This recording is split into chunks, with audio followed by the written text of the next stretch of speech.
Asanteni sana.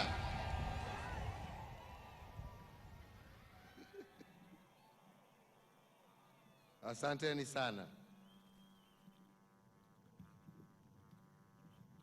Wenzetu wa kaunti ya Nyeri, Wakenya wenzangu, niruhusu kwanza nisome hii speech kwa lugha ya Kizungu. As we say that today we celebrate our right to govern ourselves. And that right was not given to us. It was a right that we fought for. And Nyeri, this county of heroes, gave us some of the most valiant warriors in that war. Our monumental victory in the War of Liberation from the colonial government was achieved because we had men and women who, on their own volition, sacrificed their lives so that we would be free to govern ourselves. Indeed, on behalf of the people of Kenya, I pay tribute to the heroes from Nyeri County and to every other veteran of the Mau Mau War, and indeed to all other patriots from all corners of this country who fought and shed blood so that we could be free. Our elders won that bitter war because they were united in a common goal to liberate our nation. We have built on their legacy, building a country that has been an island of peace and stability in this region, and indeed in the continent of Africa. I call upon each and every one of us to always be careful and not to allow those who would wish to destroy our peaceful nation. We must, as a people, distinguish between genuine and legitimate desire for change from its exploitation by short-sighted and cynical leaders who would use us for their own selfish ends. A peaceful and prosperous nation needs to be nurtured and protected by a united people. We must learn from our past and shun those who would divide us on ethnic or religious lines. Our forefathers knew that political independence, though necessary, was insufficient to guarantee our prosperity and peace. Equally vital, they knew, was economic independence. We, their sons and daughters, have sought to build the social and economic institutions under which our people will prosper. In the decades since we attained self-rule, there is real progress to show for our efforts. Our welfare and livelihoods have improved sharply since June of 1963. We live almost twice as long, and far more of our children are in school. Far fewer of our mothers die in childbirth, but we have a lot more to do to fulfill the dreams of the independence generation. When I took office 4.5 years ago, my task was to sustain and speed up the momentum of our development journey. Mine has been to lay the foundation for a prosperous Kenya, prosperity accessible to each and every Kenyan willing to work. That is why we have improved our roads and built new ones. That is why we have modernized our hospitals by installing modern diagnosis equipment, and that is why we have connected thousands to electricity, and that is why we today have the Madaraka Express, which I had the honor of riding into Nairobi yesterday.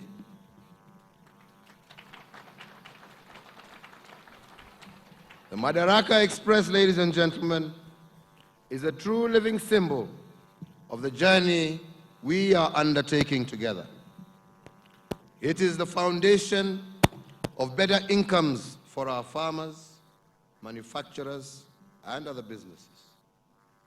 On it rests our dominance as a regional hub, opening up opportunities for new markets for our goods and services, and letting us compete against other ambitious countries for the manufacturing investment that will bring jobs for our sons and daughters.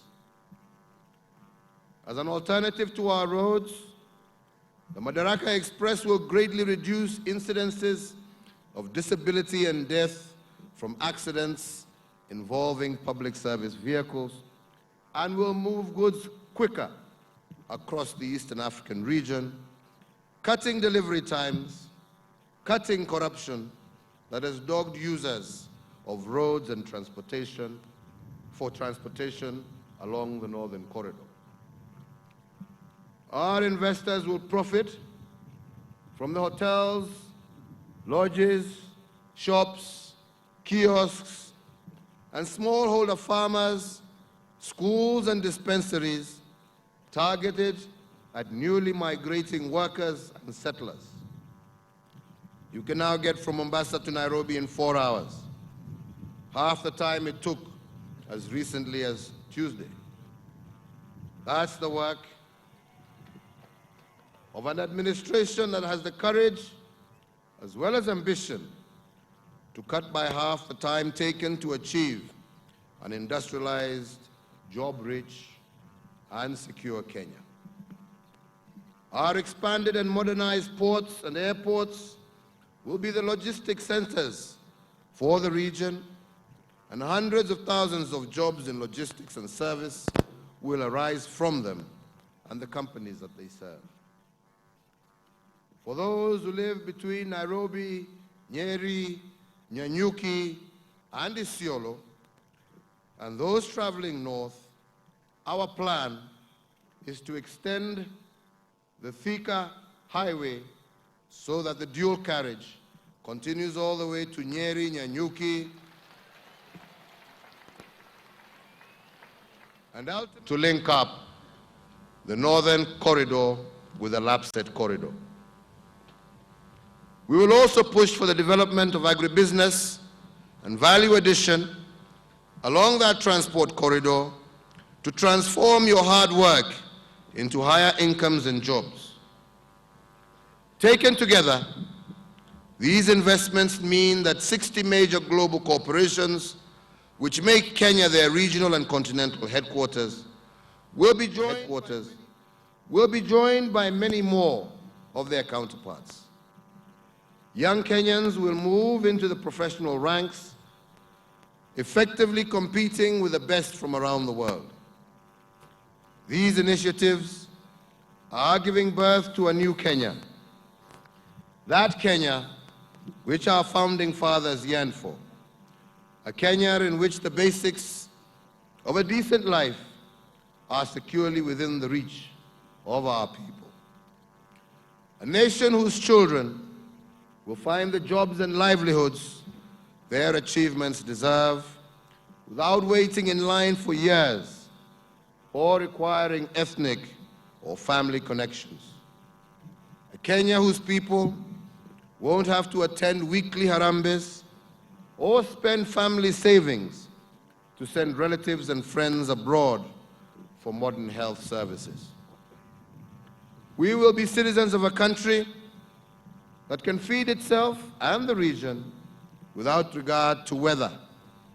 And that is why we have worked to escape the persistent problems of rain-fed agriculture. We are developing irrigation schemes that will free us once and for all from the life-threatening risks of climate change and adverse weather. Our continuing vulnerability is felt in every home as drought ravages crops and livestock. The cost of food has risen here in Kenya, and our neighbors are facing full-blown emergencies and are obliged to call for humanitarian intervention.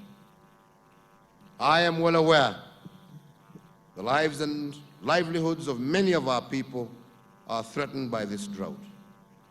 We have quickly responded taking a number of measures including subsidizing unga until the next harvest season. We have waived import duty on milk and sugar and other foods so that they can remain affordable. We will protect our people, both consumers but producers as well. My administration, with the support of the World Bank, has put in place livestock insurance, therefore protecting our pastoralist communities from losses to drought. And we are taking steps to link livestock farming to markets to make it a more profitable business. We dare not rest content with measures to meet the immediate drought.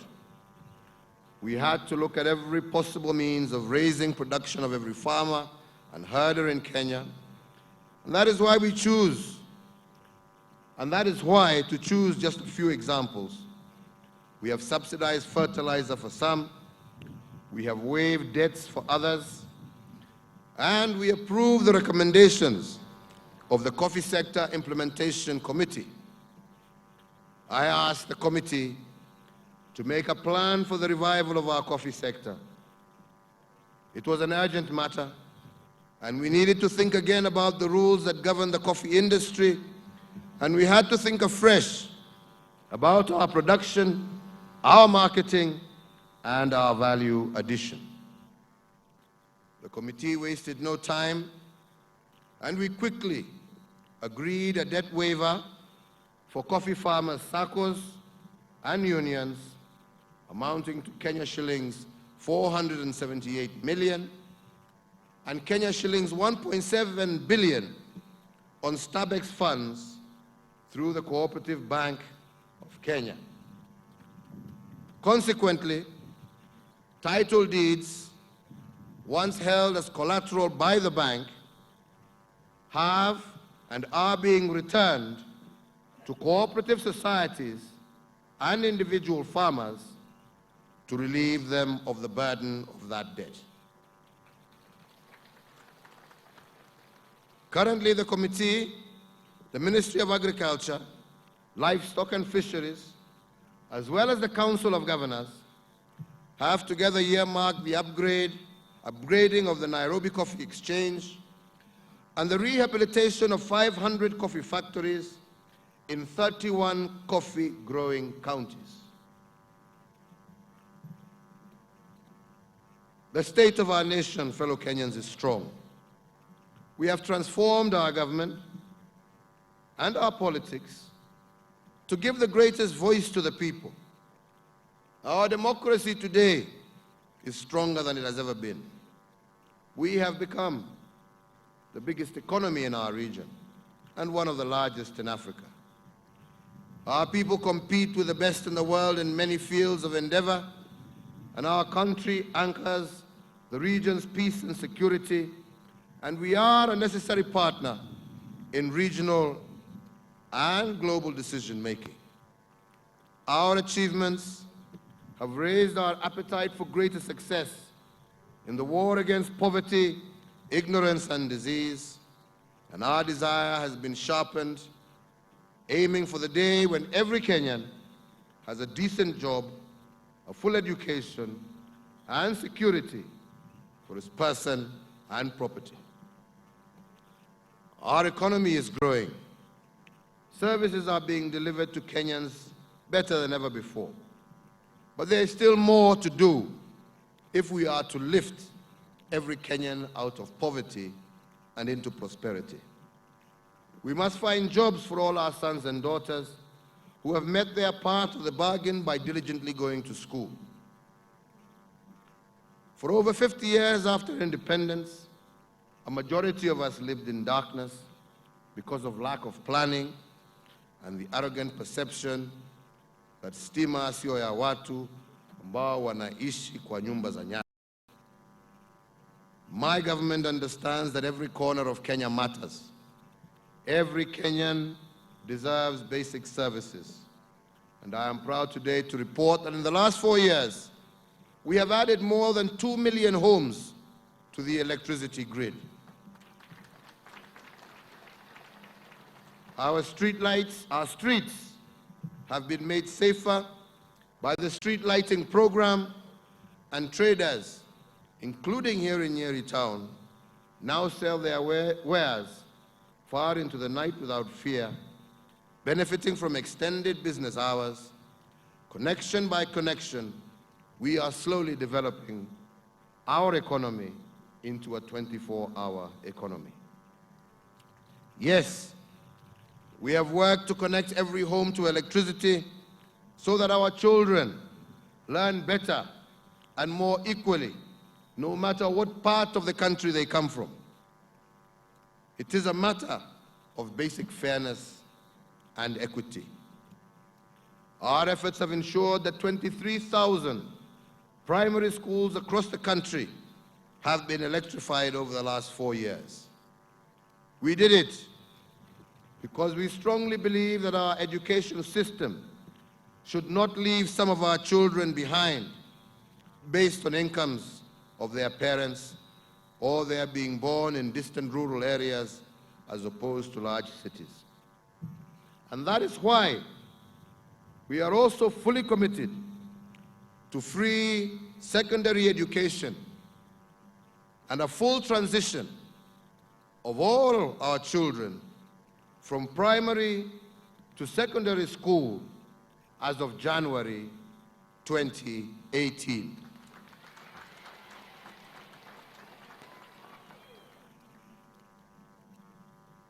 And that is why we have also scrapped exam fees. And as I said, with the scrapping of exam fees, we will ensure that secondary school is free from January 2018, and future generations will get the education they need to continue transforming our great nation. We want every part of Kenya and every Kenyan to be fairly included in development. That's why we have ensured that 60,000 public facilities, just under 70% of the total, and most in rural areas, are connected to electricity. My promise to you is that every remaining area will be connected in the next 3 years. In the off-grid counties of Wajir, Turkana, Garissa, Mandera, and Marsabit, we are installing 25 solar hybrid stations, and once complete, these stations will open up opportunities in these regions while improving security and protecting the environment. Indeed, in the last 4 years, my administration has raised the ratio of our people with access to clean water to 60%. That means, ladies and gentlemen, that 5.7 million Kenyans who did not have clean water in 2013 have it today. Notable progress has been made in providing clean water. New water schemes have been constructed in Nairobi, Kisumu, Mombasa, and Nakuru. In addition, medium-sized water supplies have been developed in Narok, Maua, Homa Bay, Kitui, Lamu, and Nyahururu. We have also increased access to sanitation, and an additional 1.75 million Kenyans are now covered. Better sanitation and clean water prevents diseases, raises our productivity, and more importantly, they mean dignified lives for our people. To improve access to clean water, my government has laid plans for the construction of the Northern Collector Tunnel, which will supply water to Nairobi and its metropolitan area, the Mzima 2 pipeline for additional water to Mombasa and Taita Taveta, the Siaya Bondo Water Project, and the Thwake Dam, Chemsusu, all of which I'm glad to say are on course. Ladies and gentlemen, Kenya will soon become an oil exporting country. And even before a single barrel has been sold, the spending by investors is transforming Turkana and neighboring counties. We will see oil pipelines, new roads and new railways that will crisscross our country, carrying the products that will raise the incomes of every Kenyan. Oil revenues will be joined by earnings from the rising number of manufacturers taking advantage of our new and improved infrastructure. Already car manufacturers, VW and Peugeot, are already showing and have started manufacturing here in Kenya. Car manufacturing is the iconic emblem of an industrializing economy. Diverse manufacturing investors are all excited to play a part in a vibrant and developing country. And as we grow the industries of the future, we have not forgotten the old ones. We are reviving sectors that have suffered from neglect. Our measures, for example, have saved jobs in companies like Pan Paper and are creating others as businesses establish themselves in regions that once felt left out of development. We will need healthy workers and families to ensure that these investments find a productive workforce. For years, Kenyans had only 3 referral hospitals, all built in colonial times. Now, after the efforts of the past 4 years, we have 92 referral hospitals across the country. The welfare of the people should be the first priority of every president. And I am proud that under my administration, my government has unveiled programs such as Linda Mama, saving thousands of young lives every year and protecting women in childbirth. Just as we have brought modern medical equipment to hospitals nationwide, we have also expanded NHIF to cover catastrophic illnesses so that those already facing tough personal battles can focus on recovery, free from financial fear. We have expanded access to hundreds of thousands of vulnerable Kenyans, the orphaned, the elderly, the disabled, so that we can lighten burdens none of us would ever wish upon another. If a grandmother in Busia lacks care in her final years, the nation has abandoned its parents. I say that we will not abandon our parents.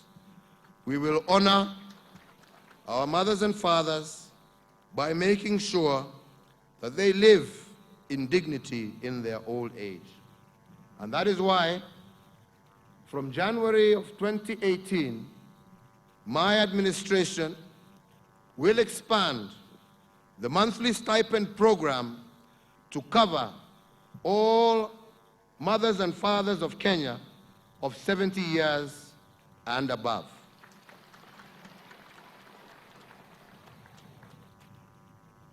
At this point, I would like to express my personal gratitude and that of the Kenyan people to the government of Hungary, where Ambassador Amina was a few days ago, for providing us funds to construct a cancer hospital in Nyeri. This hospital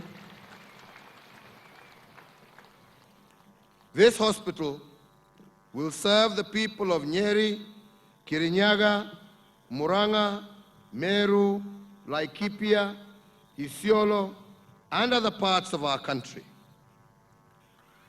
Alongside this, we will expand and upgrade the Nyeri Provincial General Hospital as well as the Othaya District Hospital. Fellow Kenyans, our nation still remains at risk.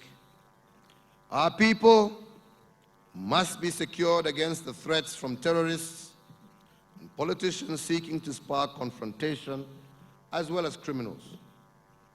We have made far-reaching investment in our security system, increasing the number of personnel, adding sophisticated technology, and stepping up our training and coordination. And we are also working to ensure that citizen engagement and innovative tools to disengage, rehabilitate, reintegrate criminals and extremists will complement our security system.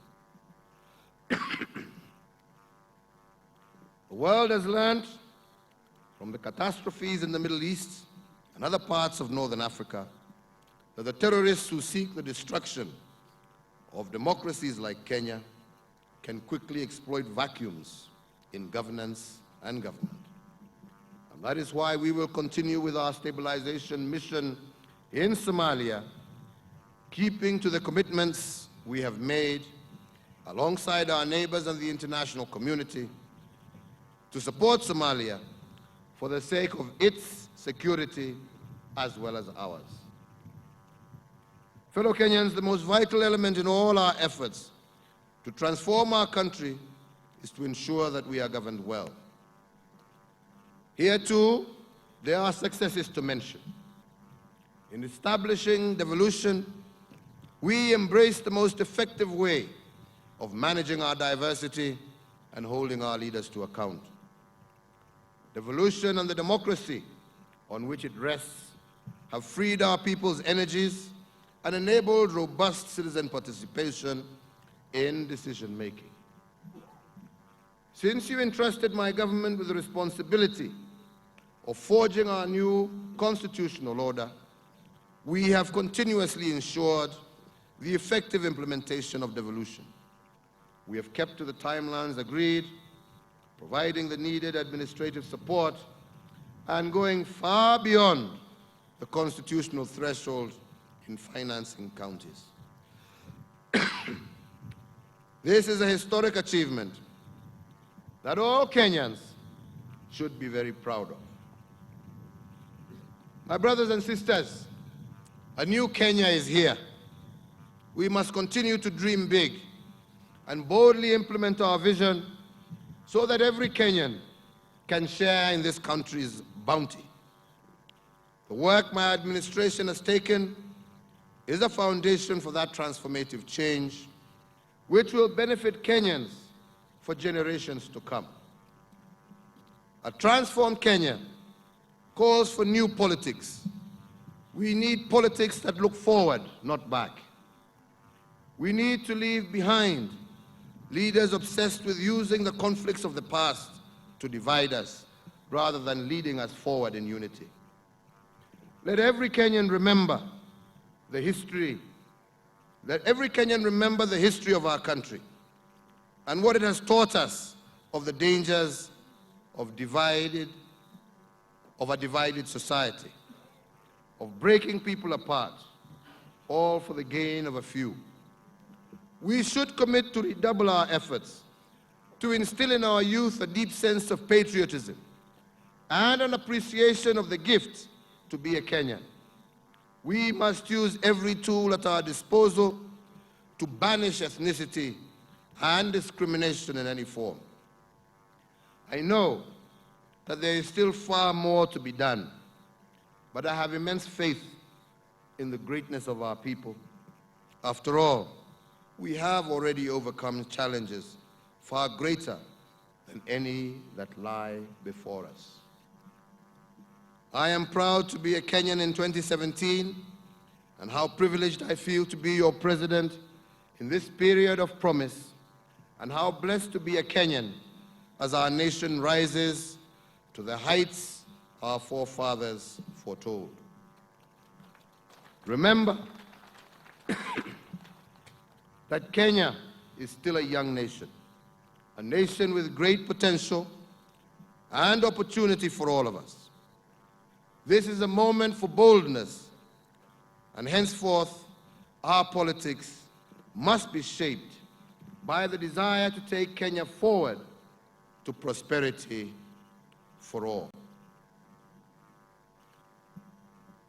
As a government, we will protect your rights to exercise the choice that you shall make in August 8th.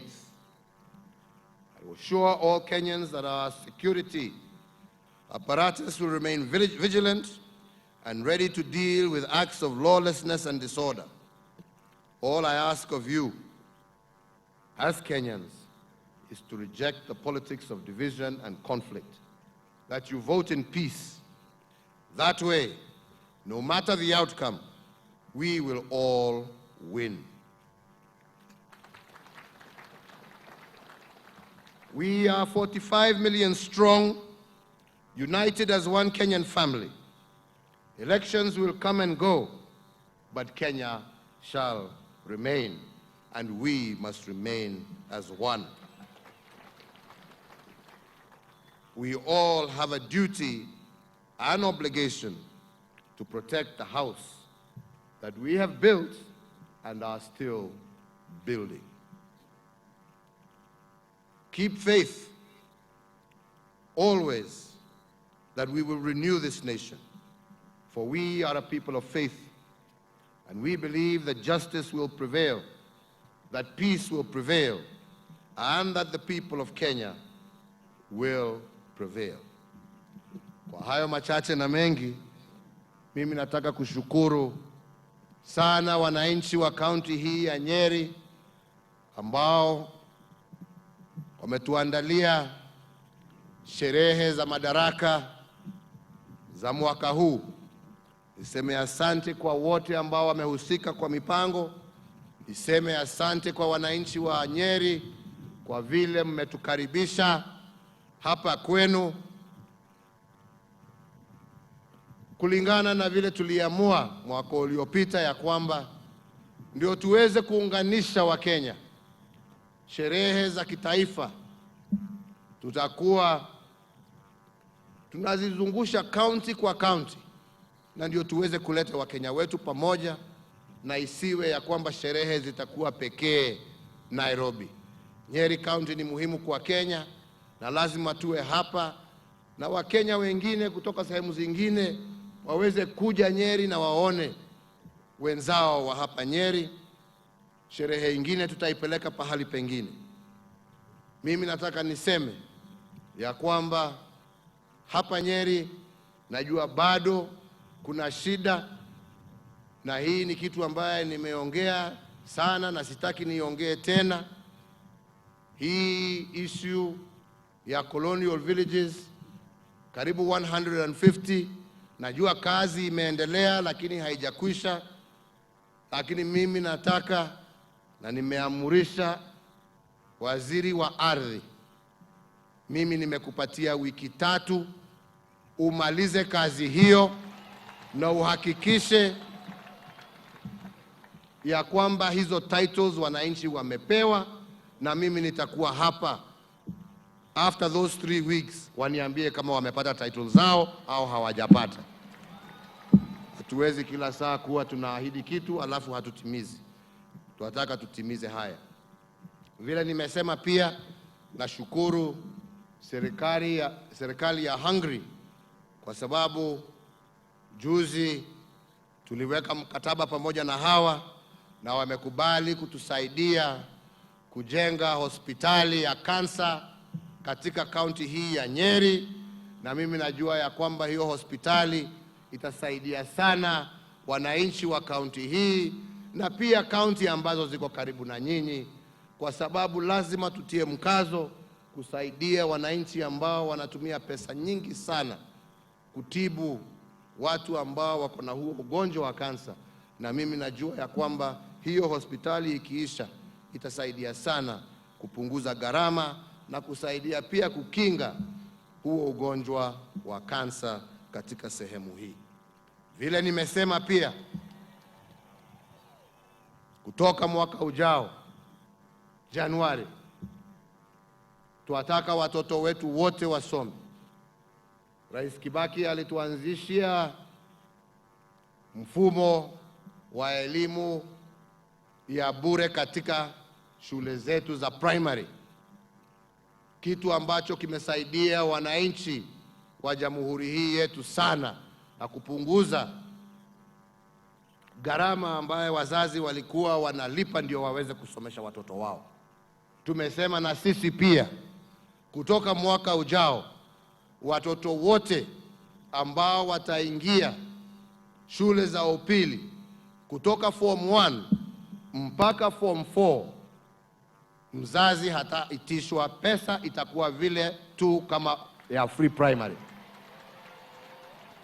Na ndio tuhakikishe ya kwamba watoto wetu wameweza kusoma kutoka darasa la kwanza mpaka form 4, na huo mzigo uwe ni mzigo wa serikali, na pia wakimaliza form 4 tuwe tumemaliza zile technical training schools ambazo tunajenga katika kila constituency, ndio wengine wataenda technical training na wengine waingie vyuo vyetu vikuu kama Kimathi hapa, na tuhakikishe ya kwamba hatuna watoto wadogo ambao wanarandaranda kwa sababu mzazi amekosa karo ya kupeleka mtoto shule. Hiyo ndiyo njia ya kuhakikisha tumesawazisha wananchi na hakuna mtu ambaye amewachwa nyuma kwa sababu ya shida hii au nyingine. Tumesema pia ya kwamba wazee wetu, tunataka kuhakikisha ya kwamba wazee wetu wote ambao wamezidi wako miaka 70 au kwenda juu, wote kutoka mwaka ujao watakuwa wanachukua ile pesa ya cash transfer, na ndio tuhakikishe ya kwamba hata wazee wetu wanaishi maisha ya dignity hata na uzee wao, wakijua ya kwamba kila mwezi wako na pesa watakuwa wanapokea kutoka serikali yao, na ndio waweze kuendelea na maisha yao. Hiyo ni kitu ambacho tutaanzisha. La mwisho na la muhimu, hata nikiwaomba kura wenzangu wa Kenya, la muhimu sana siku ya leo, ikiwa ni sherehe ya kitaifa ya mwisho mbele ya uchaguzi mkuu, ni kuwaomba wa Kenya pahali popote mlipo, jameni, tumekuwa na uchaguzi kila mwaka kutoka wakati tulipata uhuru, na waomba kwa heshima kuu msikubali kama Wakenya kugawanywa kwa misingi ya kikabila, ya kidini. Kila Mkenya ako na haki ya kupiga kura. Sisi tutahakikisha ya kwamba tumetoa ulinzi wa kutosha. Yangu ni kuwauliza, tupige hiyo kura kwa amani, tupige hiyo kura kwa heshima, tukijua ya kwamba taifa la Kenya litakuweko baada ya uchaguzi wa mwezi wa Agosti. Kenya will still be here, and the Kenyan people will still be here long after the elections. Elections can no longer be about individuals. They must be about the people. They must be about agendas. They must be about transformation, not dividing our people, not shedding blood. We did not fight for our independence in order to shed our own blood. Umwagikaji wa damu hatutaki kuona tena ati kwa sababu ya uchaguzi. Tuwe watu ambao wataheshimiana na watakubali waamuzi wa wananchi ambao ndio wengi, kwa sababu serikali yoyote ambayo itaingia, hata kama, na mimi narudia sana, serikali ya Kenya ni serikali ya wale walikupigia kura na hata wale ambao hawakukupigia kura. So mtu asiwezi kuona ya kwamba kwa sababu yule ambaye nilitaka hakuchaguliwa nilete vita. La, ukishindwa ngojea nafasi nyingine. Hao ni namna gani wenzangu? Na mimi nikimalizia, lazima nichukue nafasi hii kuwauliza Wakenya, miaka hiyo chache minne tumefanya yale ambayo tumeweza. Tumeweka msingi ambao tunataka sasa kujenga juu yake. Tuhakikishe ya kwamba tumeweza kupanua sasa uchumi wetu, vijana wetu wapate kazi na nchi yetu ipate utajiri, na tupigane na umaskini, ugonjwa katika taifa letu. Langu ni kuwaomba mtupe nafasi tuweze tumalize ile kazi ambaye tumeanza. Kwa hayo machache na mengi, mimi nasema Mungu awabariki nyote. Mungu alinde taifa letu la Kenya. Mungu alinde wananchi wetu, na tuendelee kuzingatia amani na umoja. Asanteni sana. Thank you very much.